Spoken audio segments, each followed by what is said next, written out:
guys, welcome back to another episode of the Big Apple School Podcast, where the goal of this podcast is to help you improve your English skills through listening. My name is Benjamin, I'm from London, and today I'm joined by three guests. Our first guest today is Ken from the Philippines. Excellent. And our second guest? Katja.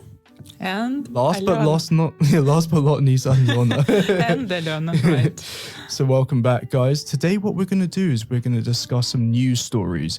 Just a little disclaimer, we're not journalists, so don't take our opinions too seriously. We're English teachers and a Russian teacher, of course, Katya. And what we're going to do, like I said, we will just discuss the news stories, and if you have any questions about the English language or anything related to the stories, do let us know in the comments. We will be more than happy to help you with any questions.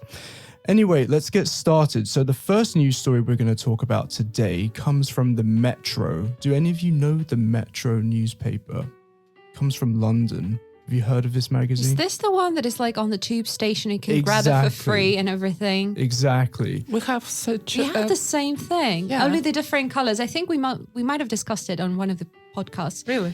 Ours is what, green? And it is called Metro as and well. It is called Metro, yeah, but it's like green and white or something. Mm-hmm. And the British one is... The British one is blue and white. Blue and white, I mean, that's the logo. It's blue and white. But like you said, yes, you can find it at most underground stations, or not just the underground. You can also find them at railway stations throughout the UK. And yeah, it's a free newspaper, as is the Evening Standard. Have you heard of the Evening Standard? Yep.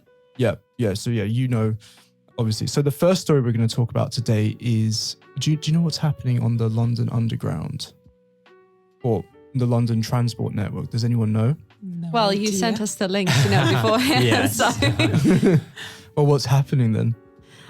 They're opening a new line, the Elizabeth line. Exactly. It's called. Yeah, the Elizabeth line. And so this line is going to link some towns outside of London, namely Reading, which is a smaller town, a satellite town outside of London. This is going to link these towns to the centre of London, and it will supposedly make commutes much easier.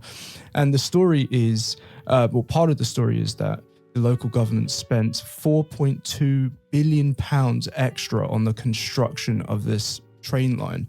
My question is how is it that in the West, in California or in the UK, why is it that we spend so much money on transport infrastructure, but other countries like China, they can just build train lines and really successfully? Well, let's be fair over here. You know, China has in 2021, China had a GDP of 20 billion pounds, whereas Britain has roughly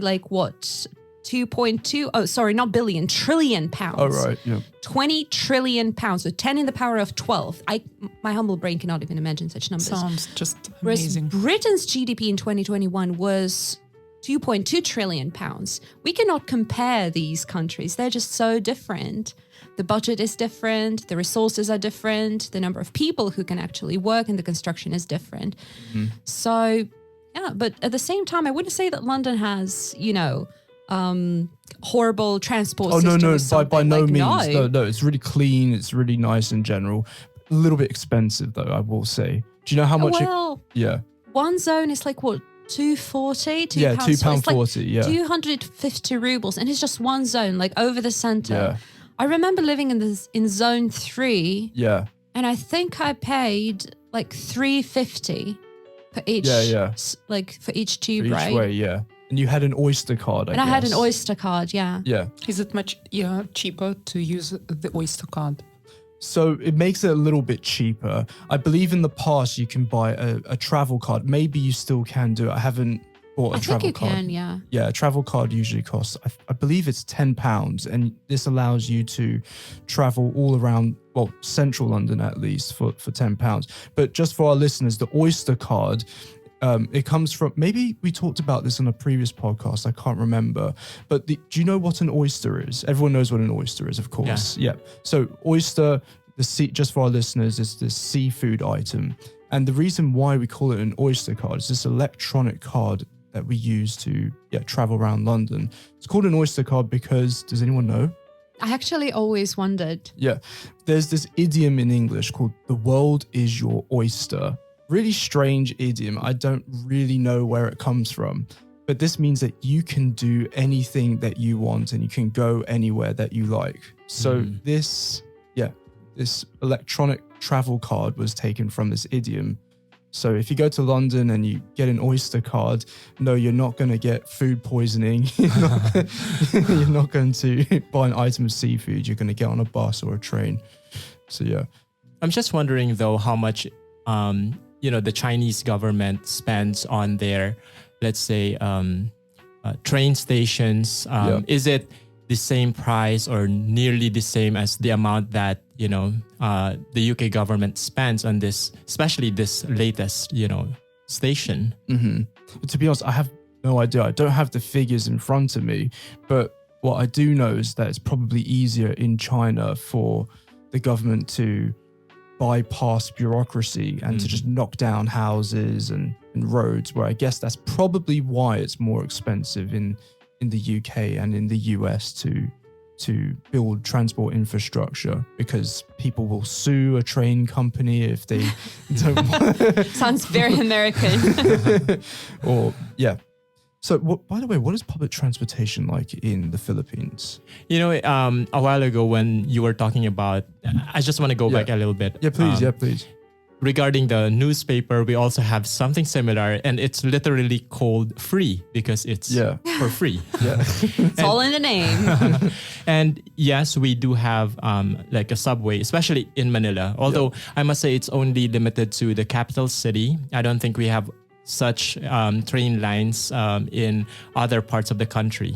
And if we talk about Manila, we do have 3 different not just lines, but like different, I don't know how to call that, but different clusters of, basically subway system.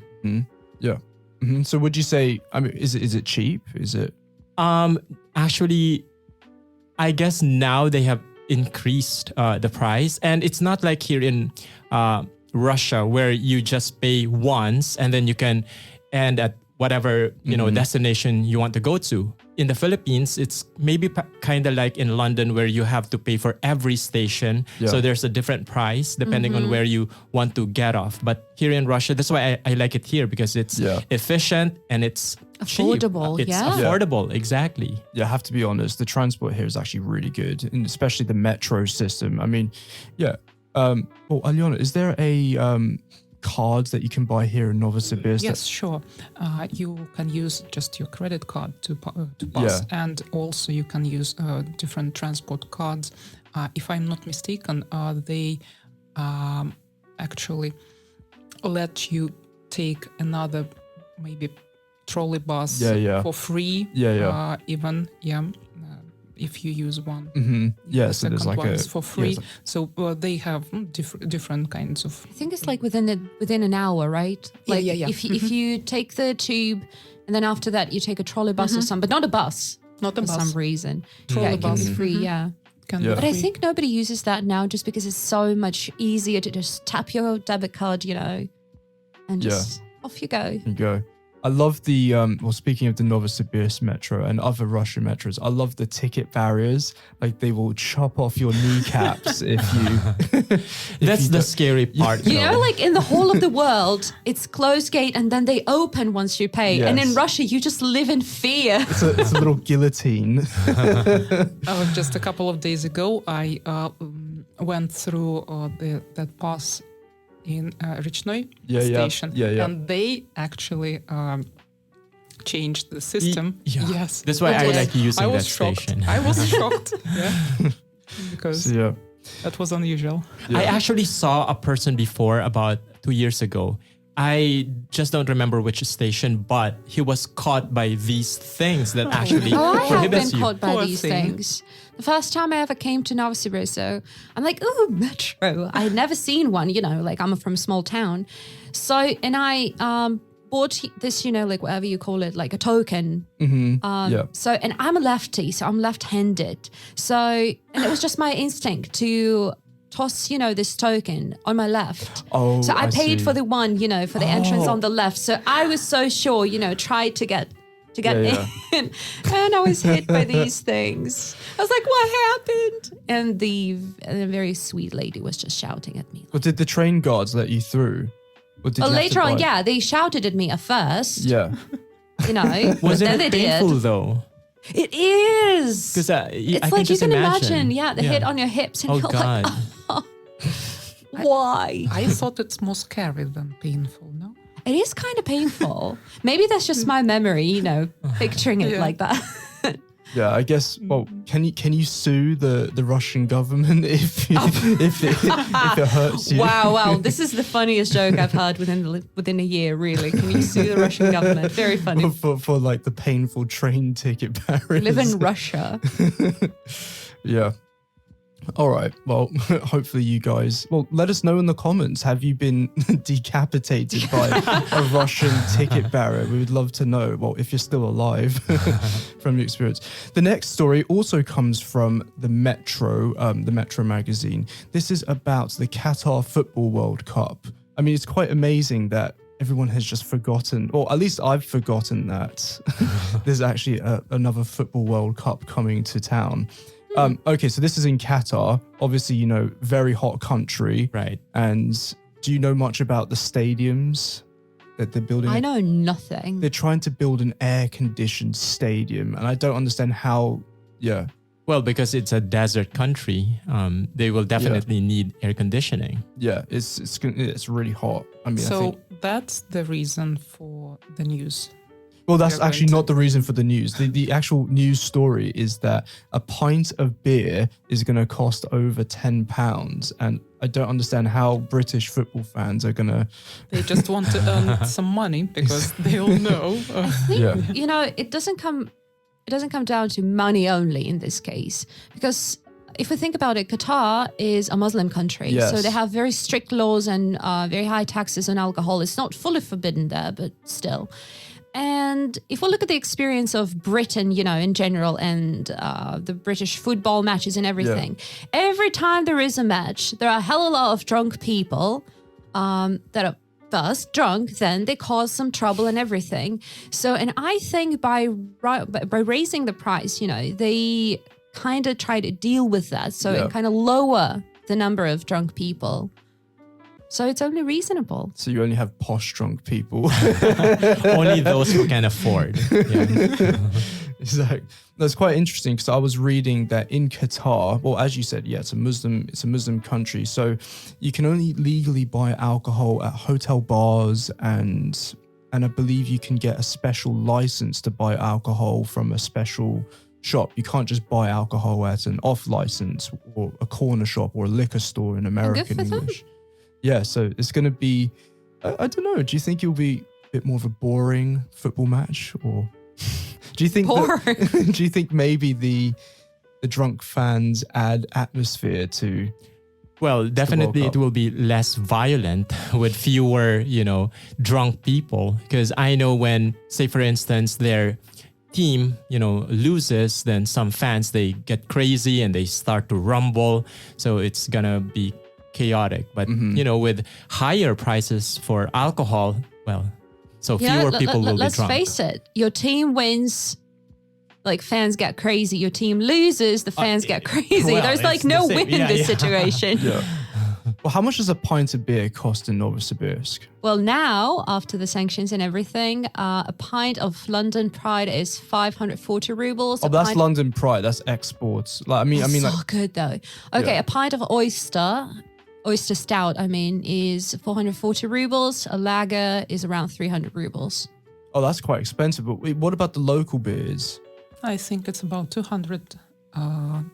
Yeah, I mean, it's not really like super cheap because still, you know, they need good ingredients to make this good beer, the local one. I mean, there are some cheap beers. If you go to the shop, for example, your local shop, you can find quite good beer for 50 even. But then are you going to like it? It's a question of quality, I guess. Yeah. Exactly. Yeah. I haven't had a drink in, I think, 2 weeks already. It's been a while. But the beers here are great. It's absolutely amazing.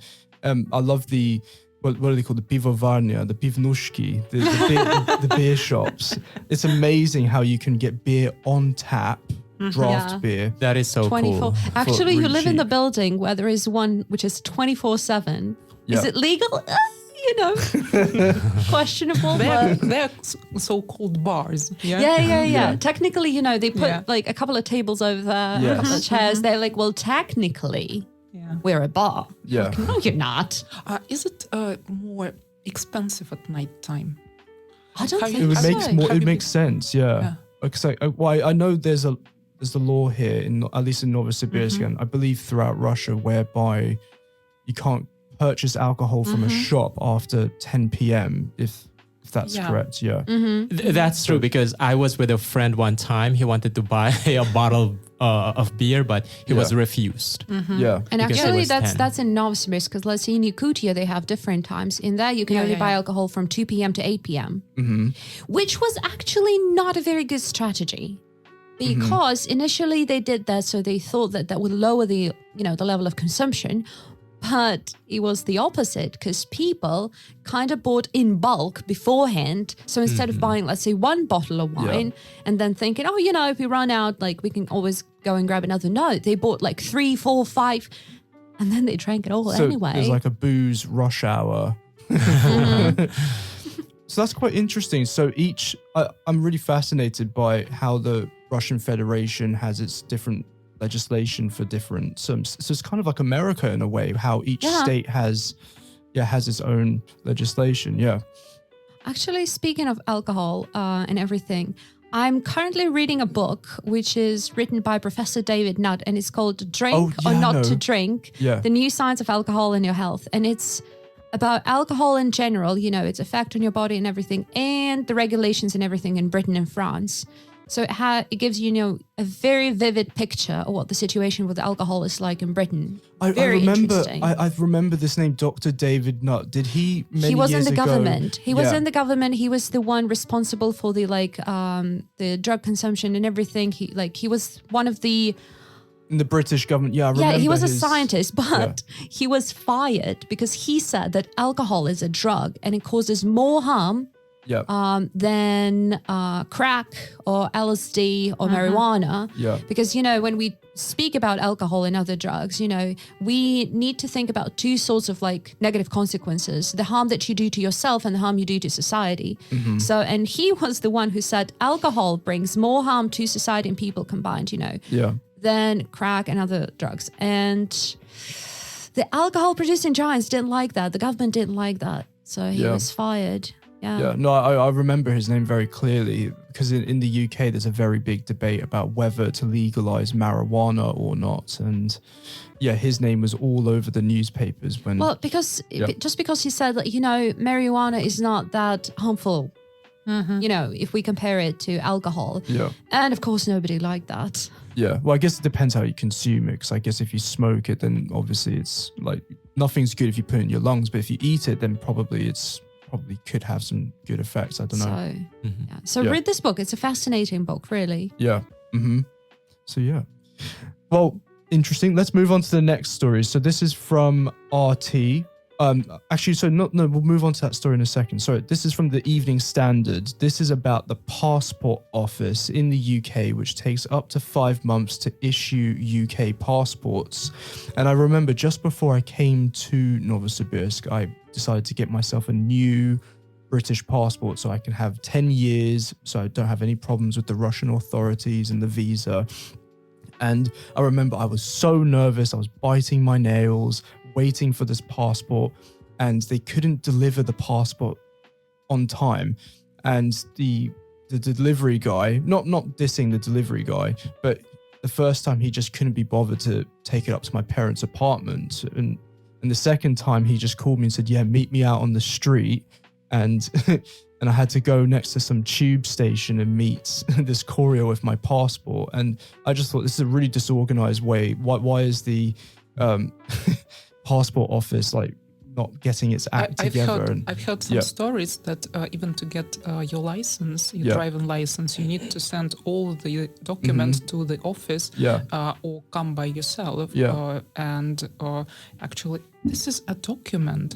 When you send it, it's always the opportunity that they can lose it. The postal services can lose it. Right. And this is so scary. I don't know. Maybe because I live in Russia and I know that the postal. It's like Russia's sending something. Russian post. Hell no. Yeah. I mean, I don't understand why so many government agencies can't get their act together, especially in America. For instance, I've been trying to deal with my tax return recently, and it's been a nightmare. I've been on the phone for hours and hours with the IRS. The IRS? Oh my goodness, how did that go? And I know that, of course, Russia has its problems too, but I was really impressed by Gosuslugi. Gosuslugi is like a great portal. Tool. Why doesn't America have a Gosuslugi equivalent? I don't understand. You know, you've mentioned the IRS, and this is just something beyond my understanding.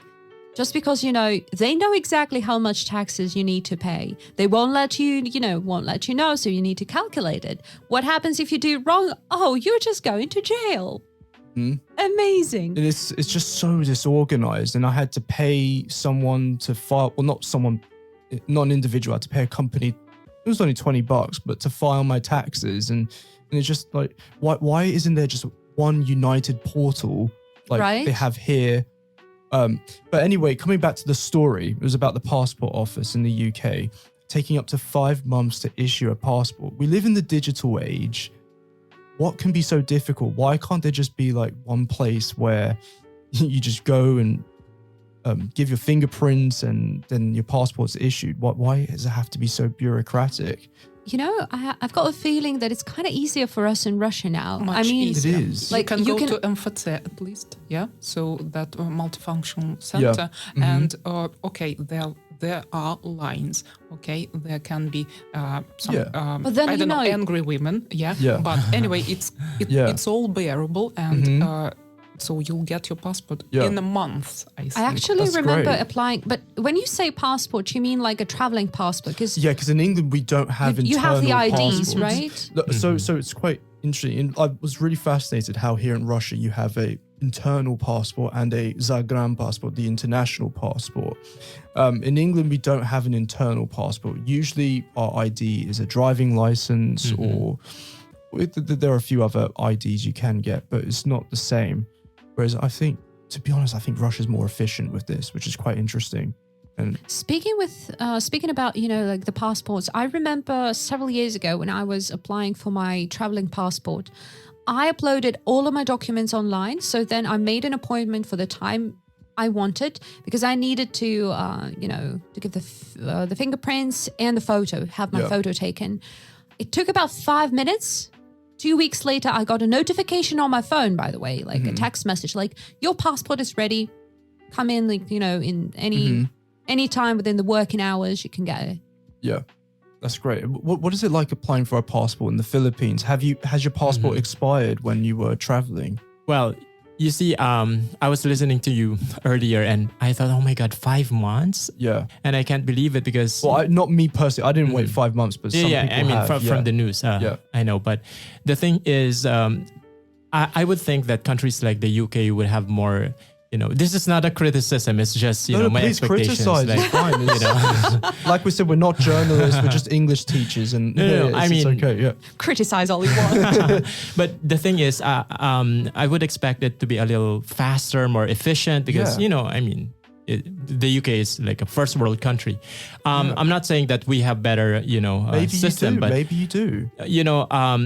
We also have bureaucracy in the Philippines, and it also takes time to actually apply or get, a new passport. If I were to get it in the Philippines, oh my God, it's gonna take me months too, around 3 months.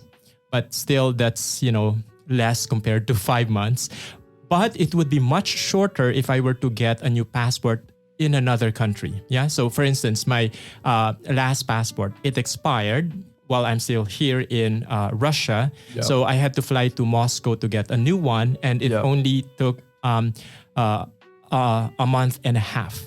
So wait, did you have to stay in Moscow for a month and a half? No, I had to go there personally for my fingerprints and, to pay, So you went to the embassy, yeah? Yes, I have to be physically present because they have to see me. And it's just the procedure in getting new passports in my country. So I went there and then I had to fly back here to Novosibirsk. And then when the passport was ready, I had two options. It could be delivered to my address here in Novosibirsk, or I could get it, personally. But I chose to go back and pick it up myself because, to have a couple more days of vacation. Yes, that's exploring Moscow. Exactly. And the other thing is, I'm just worried about, the postal service. Okay. I don't know. It might be misplaced. Yeah, of course. But the very fact that there is a chance, to get it delivered to your place is, I think, fantastic. That's how I got my passport, my visa, actually, my American visa, when it was still possible to apply in Russia. So I went to the embassy, and then a week later, I got it delivered to my address. Mm-hmm. Oh, great. And well, obviously, a lot of listeners are intrigued by obtaining an American visa. What is the process now for Russian citizens obtaining a US visa? Okay, my time to shine. So the thing is that you can't apply for an American visa in Russia. So now your options are really limited. So Russia has been called the homeless country, starting with last year, meaning we have not a single consulate, yeah, in Russia. So you can apply in basically any country where you want. But the thing is that the waiting time is really long right now. So for example, you can apply in Poland. You can apply in, I have some friends who applied in Mongolia, Kazakhstan. Yeah. But depending on the time of the type of your visa, the waiting time would be would vary. So right now, for example, in Cyprus or in Poland, if you make an appointment, that's going to be for March 2023. Mm-hmm. Wow. So good luck with that. So, and then, the world is changing. So I have a lot of people that I know who made an appointment for an interview, for a visit interview at an embassy. And then because of the pandemic, when this time came, the appointment was just cancelled or put off. But yeah, it's at least a year to get a visa. But then you have to remember that to go to America, actually, with this visa, when you get it, you need to have a World Health Organization approved vaccine, which is impossible to get in Russia, which means that you need to go to yet another country and get it. Country, yeah. So it's really time, energy, and money consuming these days. And is there a particular country, have you heard any rumors of a particular country having a faster service with the US Embassy, or is... It's all seasonal, you see. So for example, in December, in November, it was really easy to get it in Mauritius. Yeah. But it's about 150,000 rubles to get there and back just for the plane tickets. Mm-hmm. So it's fast. There was about a 90% approval statistics, but it was really expensive. So it all depends on how much money you have and how much time you have. Yeah. Mm-hmm. Well, guys, let us know if you have any questions about this in the comments. Obviously, we're not immigration lawyers. Yeah, but if you have any questions about the visa, let me know, because I'm I've been trying to get a visa for the last 2.5 years. Yeah, no, quite a few students. Alyona, have you ever had any experience obtaining a visa? Yes, I had. Actually, one of my first jobs was connected to visas. I was kind of connected to traveling organization for a big company. Yeah. And back in 2007, 2009, something like that, it was a pretty difficult, I must say, for some reasons, to get visas. Maybe because the economic... Wait, did you say 2007? 2007, 2009, somewhere there. I used to work for a mobile operator and in the inner service to let our workers to fly somewhere, for example. Mm-hmm. And the worst thing was dealing with the postal services. Yeah. Because we had some FedEx, we had TNT Express services, which were quite fast, 2 days, and you get your passport back. But all the time, that was so scary, and that was quite expensive. Holding your breath, waiting for important documents to arrive on time. Yeah. And that was quite expensive back then. Yeah. And I know, unfortunately, now DHL and FedEx have suspended sending post to Russia, which is quite annoying. Once they did that, my visa just, the very chance of getting a visa just disappeared. Yeah. I mean, I don't really understand why they suspended it, because it's not exactly dangerous to send things. I think in this case, it mostly comes down to logistics. Yeah. So nothing personal, Yeah, but I don't understand, because you have the Estonian border, you have Finland, you can easily send documents through there, and it's not exactly particularly dangerous. Wait, I don't understand it, but anyway, so that's the passport office story. Yeah, like I said, let us know in the comments if you have any questions or if you need any suggestions.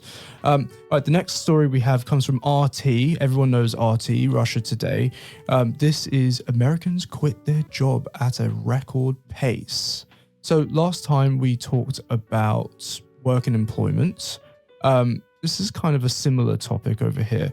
Over 4.5 million Americans voluntarily quit their jobs in March. My question is, how would you suggest for an American employer, how can they entice workers to come back? Because recently, I don't know if you know, in America, there have been many unemployment benefits being paid out, and quite often these unemployment benefits pay more than the actual job. Well, because it started at in 2020 when COVID hit, because the unemployment benefit together with the stimulus check was way more that you could make. Like, it was a lot. I mean, compared to like a low paid job, like working in fast food chain and everything. Yeah. So, and that's why a hell of a lot of people just quit their jobs saying, why would I work if I can make more getting those benefits? But actually the stimulus checks were suspended. I mean, nobody's getting them anymore. I mean, unless you're like a really low paid household and everything, like low income household. But what companies can do now is don't make the workers come back to the office. Let them enjoy working remotely if they want to. Well, what if it is, for instance, a fast food worker? Who's going to flip burgers on Zoom? Well, in this case, lower the stimulus checks and the unemployment benefits. So that's from the government side. What can employers do to usher? This is a good verb, by the way. To usher means to let's say to beckon people back to welcome people back to their workplace. How can employers usher employees back to the workplace? Provide health insurance. Yeah.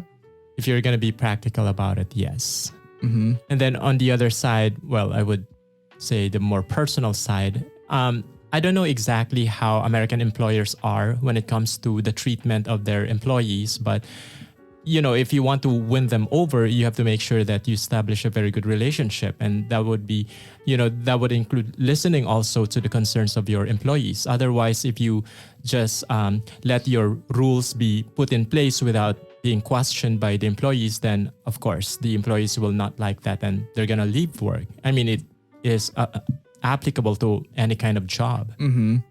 Yeah. I mean, it all varies from company to company, but in general, what I see in the American corporate world is horrible. I mean, compared to Russia has amazing conditions, because in there, how many days of paid leave do you get per year? It's like a month, almost 28 days here. Here, but in America, like 7 days?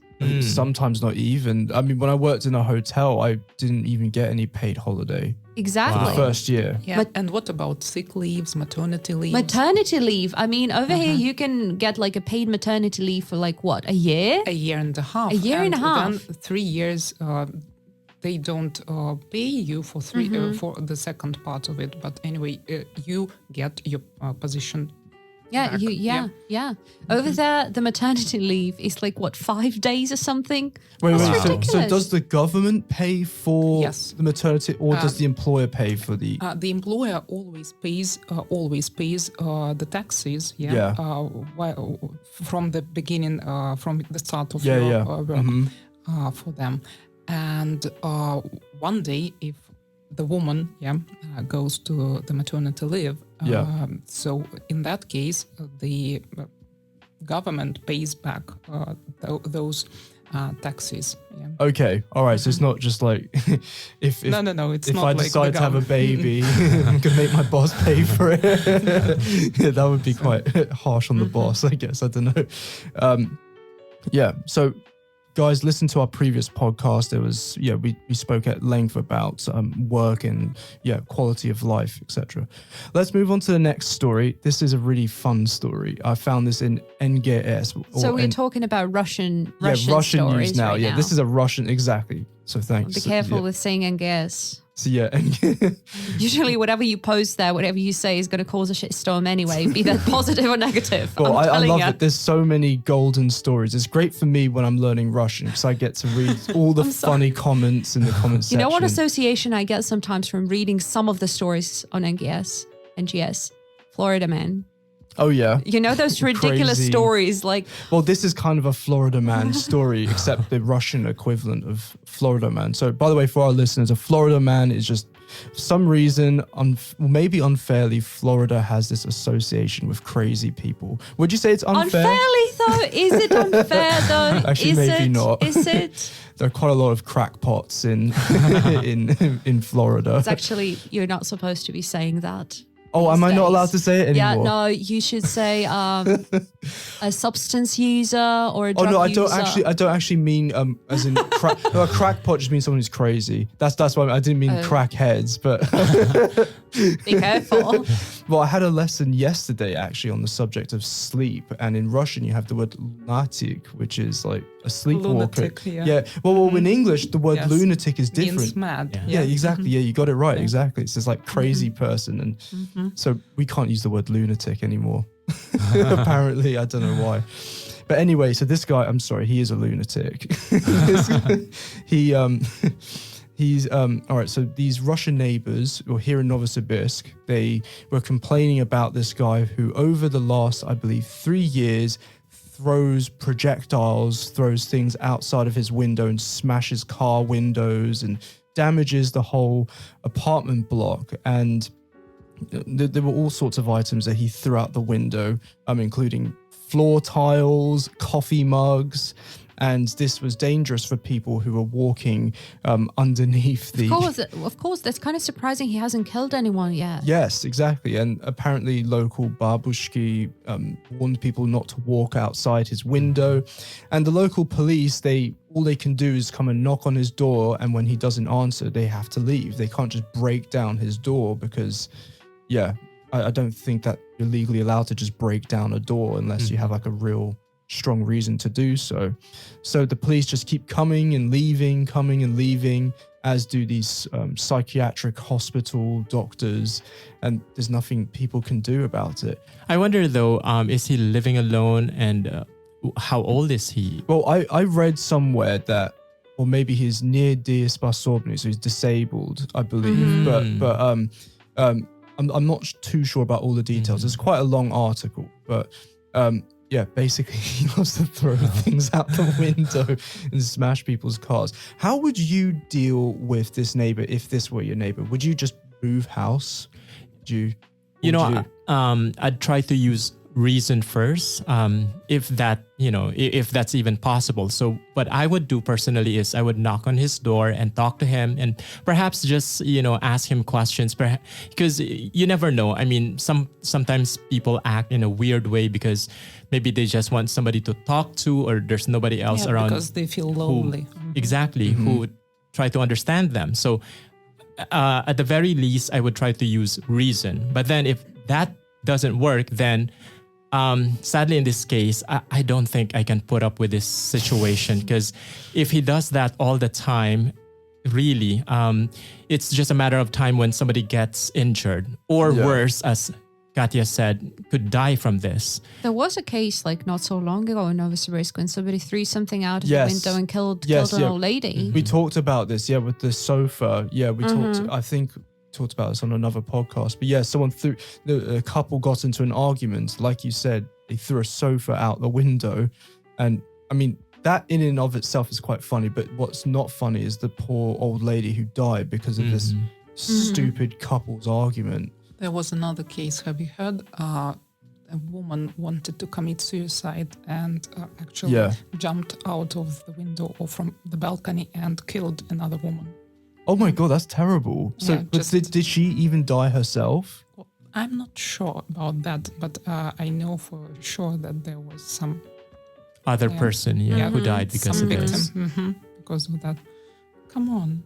Oh, that escalated quickly, from talking about neighbours to this. But that's do you have crazy neighbours? Yeah, I've got neighbours below me whose hobby is drilling. That's that neighbour. Yes. It's like the neighbour. Yes, and I've had a great few Russian lessons by reading through the Russian law, reading through Novosibirsk legislation. Apparently, in Novosibirsk, you can drill, but up to, I believe, it's 79 decibels is and it's really difficult. Yeah, tell me. Keep on. Yeah, no, go. I have another. Another thing. So basically, it's really difficult to prosecute this. But wait. So did you have noisy neighbors yourself? I do. My noisy neighbors. I even downloaded some application to check the volume of the sound. That's what I did, the sound meter. The sound meter. First thing, they have their TV on very loudly. Really. Actually at, for example, 1 a.m. Wow. Yeah, and you go to sleep. You try to sleep, but you can't because they have a concert of Petrosyan there. And you're like, oh, come on. Yeah? So it's really loud. But if we measure the sound volume, it's pretty decent, and the second thing, they have the air conditioning, which fan is next to my balcony window, and it's loud. It's loud. Yeah, that's a nightmare. Well. It's annoying. All the summer when the summer starts, So. The nightmare starts, actually. Well, coincidentally, the next story I was going to talk about involves a computer club with a very loud ventilation system. Yeah, I saw it and I thought that was like my story. So what can you do? Because this computer... Okay, so let me just quickly mention. This computer club is in the center of Novosibirsk. And of course, computers get very hot and you need like really high-tech ventilation systems. And I checked out this video on NGS, the website, and the noise was it was horrible. It was monotonous, kind of high-pitched, and it was just constant. And even at 3 a.m., it was still droning on in the middle of the night. I guess the ventilation system is... It's pretty much the same. It's annoying. It's like the fridge when it starts to work out. Really. And what can you do? Who can you speak to? There are kind of there are options. You can go to your neighbors. I don't know, at 1 a.m. probably knock at the door, door and ask them to turn off their air conditioning. I don't know, or maybe the next day and try. Try, I don't know, to persuade them to ask for maintenance. Probably. I don't know. Or some services, or maybe some legislative way to develop that situation. But I don't know. Have you done it yourself? Have you personally spoken to your neighbors and brought up this issue? I'm not that annoyed yet. But you're waiting. It's slowly going up the level of annoyance. Yeah, because it's terrible. And in this story with the computer club off of Krasny Prospect, the main road here in Novosibirsk, Rospotrebnadzor, the Russian authority that deals with all sorts of commercial issues, they they conducted an inspection into this computer club, and they determined, okay, there's nothing much we can do. But people are complaining and saying that the owner probably was notified beforehand of the visit from this authority, and he probably turned down the noise, and this really angered people. That is so unfair. Yeah. And inconsiderate. Yeah. Because, I have talked to several neighbors throughout my stay here. I'm shameless, but I do it in a very diplomatic way. Of course, I'm fuming, on the inside, but I have to face them with a, calm demeanor and just ask them, sometimes I would prepare a translation on my phone because I have to make sure that everything that I want to say is clearly and correctly stated. I even double check the translation just so it's really correct. So I would knock on the door, so they would open, and I would say, firstly, I ask them in Russian, "Вы говорите по-английски?" And then if they say no, then I try to show them my phone with the translation. And then there was one time in my previous flat, actually was a man. So firstly, he didn't open the door. He just shouted something in Russian, which I didn't understand. And then eventually, when I relented on knocking, because I really wanted them to open the door so I could tell them the problem. So eventually, this man opened the door. He was a really muscular guy. And then he saw me like I was so nice. And I even smiled when he opened the door. I wasn't even nervous because I was determined to really tell him the problem, which was the noise that they were making at night. So he opened the door and I said, "Good evening. Do you speak English?" And then he said, he was kind of stunned. Maybe because he didn't expect that it was going to be a foreigner who would speak to him. So he said, "Yeah." And then I just showed him the phone, and then he read through the message, and then he understood it. And then he called in a friend, I guess, another person who lives in the same flat. And then this guy can actually speak English. And then he said, "Oh, we're very sorry. We're not aware of this." You see, if I had allowed my anger to overcome me, that would only lead to it would more only anger. make matters worse. But because I told myself, okay, maybe they're not aware that they're making noise at night, so it's better to approach it first in a calm way, try to settle it the best way possible. And guess what?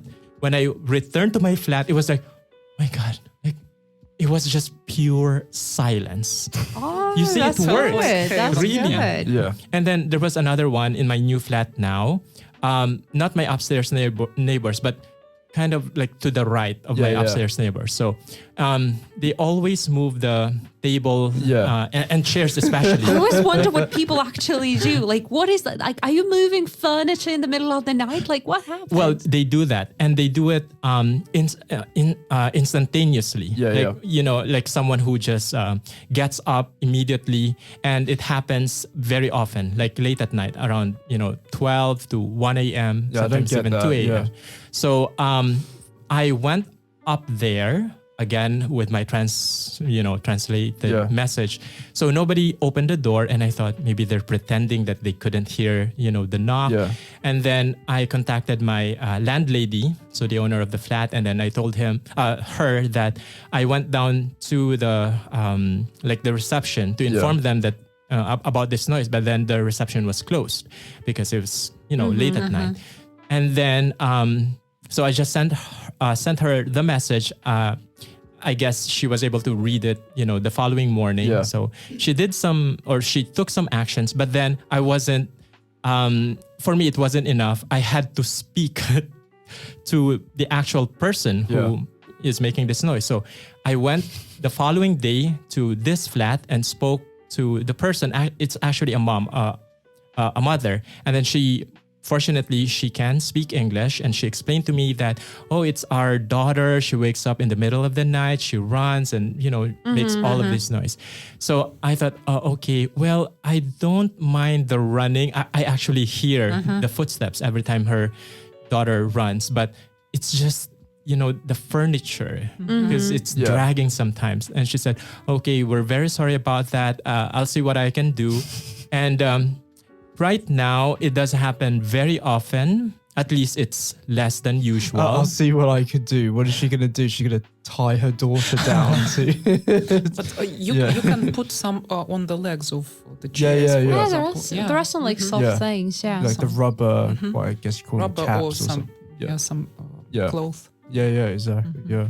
But I can still hear the running, every night. Oh, that's kids. Yeah. I have a kid, living upstairs, and sometimes she just throws tantrums, and tantrums with capital letters. So tantrums. Yeah. It's just horrible. She's running around, she's screaming, and I'm like, oh, for God's sake, like, what? Why? But it happens, doesn't happen very often. So I'm like, okay, fine. Yeah. Kids with kids. Yeah. My neighbors below, for some reason that they've been building for the last literally the last year. Other problem. Yeah, it's absolutely insane. And the first time I knocked on their door and said, "Hey guys, I tried to speak to them. I said, "Hey guys, can you let me know when this drilling is stopping?" And they said, "Yeah, davas me until 8 o'clock." And I said, "Okay, thank you." And it was 9 o'clock and they were still drilling, and this has been happening like every few days for like the last year. and it got That's to a the point, hobby of theirs. It is. And I knocked on their door, it was like 3 weeks ago, and I looked through the door, and they opened the door and I looked through, and all the walls were still completely bare. There was no wallpaper on the wall. They still haven't finished their bloody work. Good luck with that. Yeah, What are they doing? Yeah, so I went to the concierge downstairs, the really nice old lady who works there, and I said, "Hey, what can I do? I'm an English teacher. I teach on Zoom. I need quiet. What's going on?" And she said, "Oh, I'm so sorry. There's nothing much I can do, but you can what was it? You can speak to the manager of the building complex." So I called and I was like, "All right, let's get ready. Let's speak some Russian. Let's try this." Especially and I called on the phone. And, and I was I'm not gonna lie, I was a little nervous. I was like, "Okay, let's do this. Come on, let's go." and she picked, and I got ready. I said, "Oh, hello there," and she said, "Sure." What a very friendly way. Which is like, normally if a professional picks up the phone, you say, "Hello there, my name is so-and-so, how can I help you?" But the first thing she said was, "Sure." And I said, "What?" "Oh, I'm a resident of this apartment, in your building complex, and I'm not gonna lie, I can't live with this this noise that's been going on downstairs." And she said, "And what do you want me to do about it?" I thought you were going to say, and she said, "Icho." Yeah, that's exactly it. And short, she said, "Ishto." Yeah. And what? And what? And I said, "Well, I've read on the internet somewhere that up to 79 decibels is illegal, and I have this app on my phone, and I recorded it." And she said, and I said, "I'm going to send you on what's your number so I can send you on WhatsApp these videos." And she said, "Yeah, send it to me." And I sent her the videos and no reply. She just watched. She just blocked her number. Yeah, she doesn't care. So, guys, let us know in the comments if you've had some nightmare neighbors. I'm sure some of you have. So let us know. We want to hear how you deal with them. Do you take matters into your own hands? Do you take a vigilante approach to this? Will you put up with neighbors, or will you try to go the legal route and call the police or something?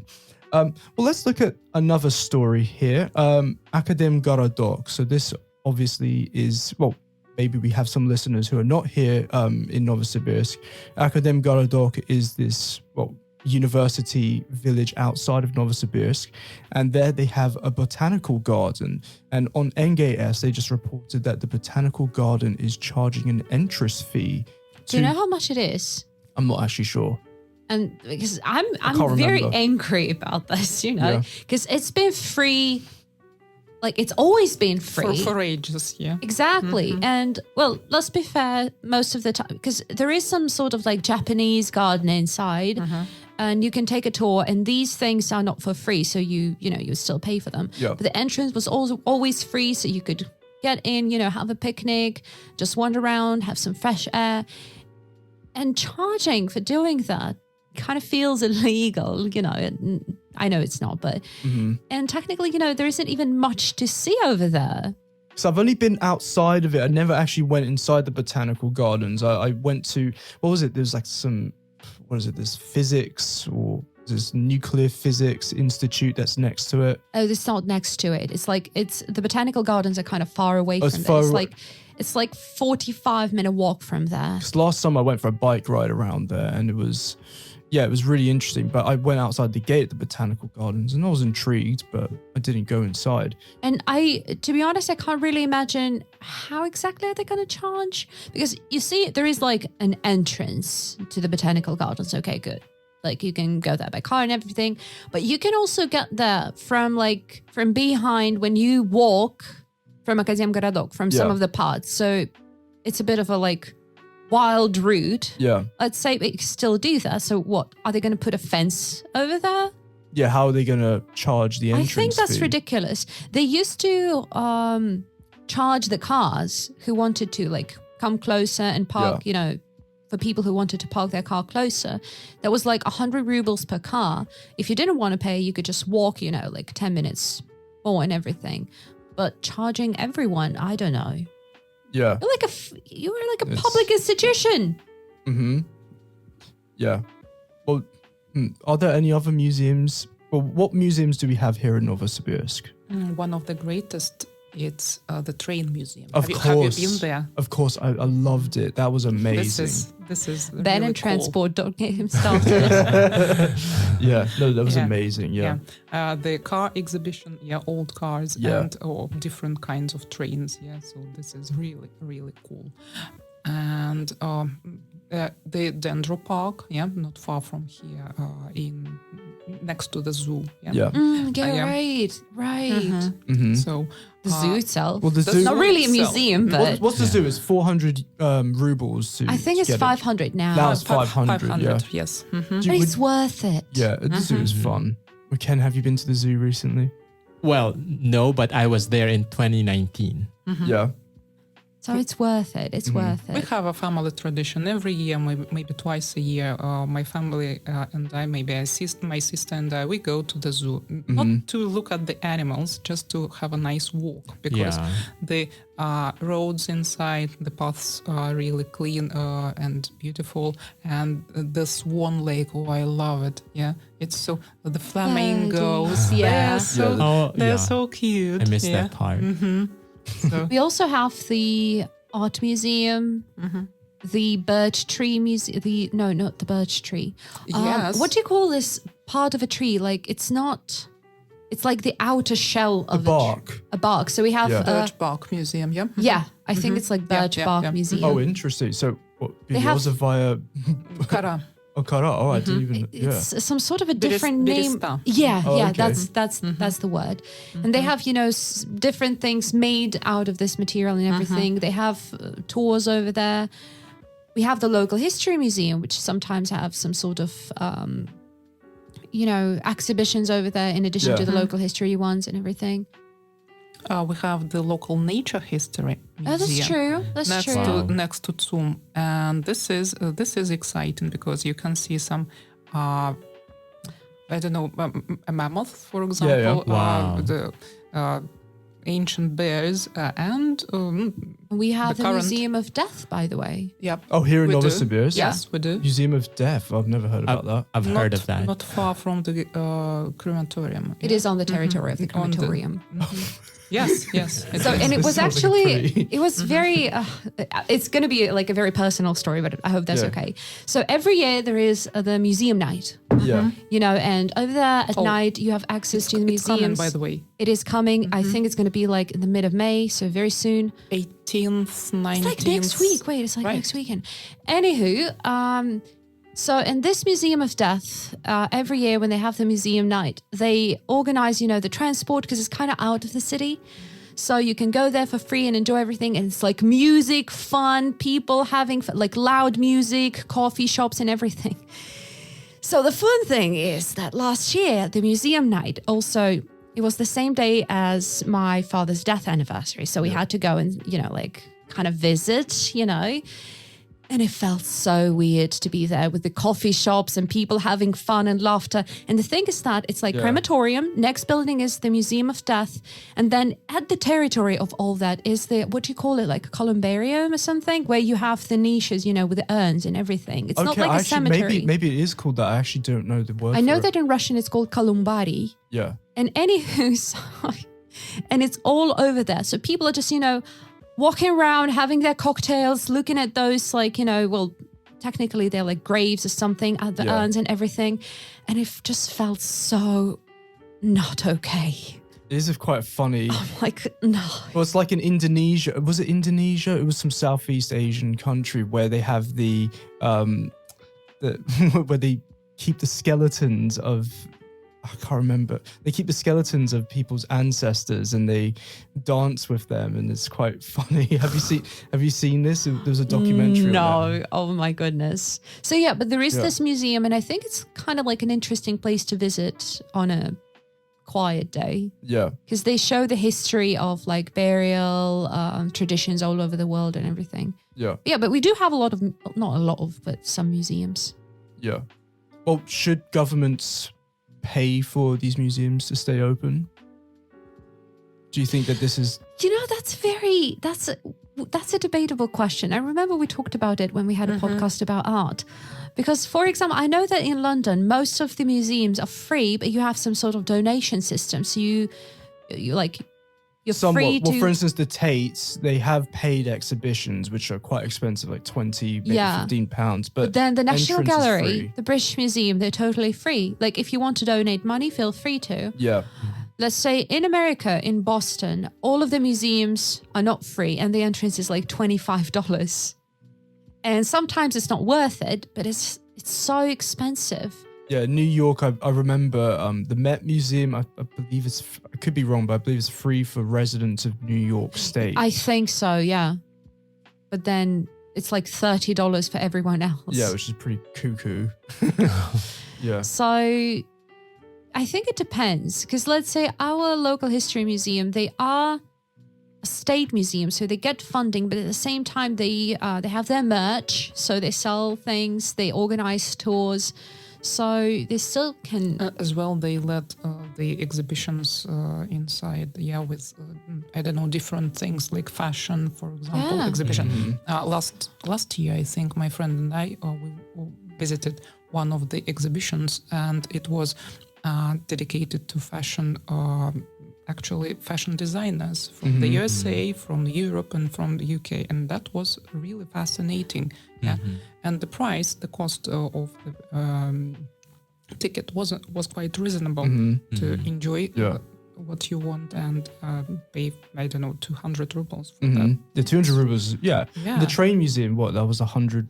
So, I mean, I thought that was an okay price for it. And it was, What I think the museums should do, though, is advertise more. Like, there are so many cool events happening, because last time when we had a podcast about art, I was complaining how, we don't have much going on. We don't have the originals of the paintings brought. And I got several comments in my direct messages saying, you're wrong. Like, we have this, that. And I said, oh my God, I didn't know. I'm sorry. But that made me realize that there's no advertisement, covering any of that. How would people know?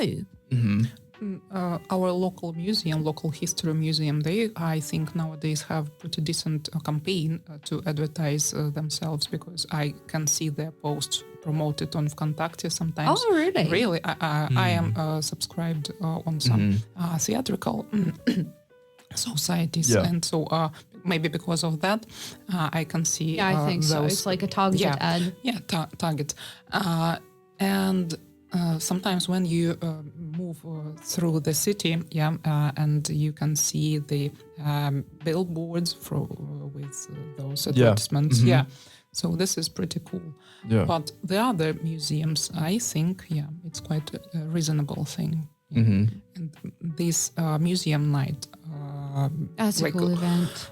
This is really a cool event. If you haven't been there, so I just recommend going there. Absolutely. Yeah. This is really exciting. Well, guys, let us know what your favorite museum is. We would love to hear from you. And let's wrap it up there, guys. So if you have any questions about any words that we use, please let us know. We're English teachers. We're here to help you expand your vocabulary base and grammar skills. So do let us know if you have any questions or suggestions as well. Also, I suggest that you check out our website, which is www.bigappleschool.com, where you can find other podcasts like this one, and you can also find articles and more information about the courses that we offer here at the school. So that's it, guys. We'll see you next time. Bye for now.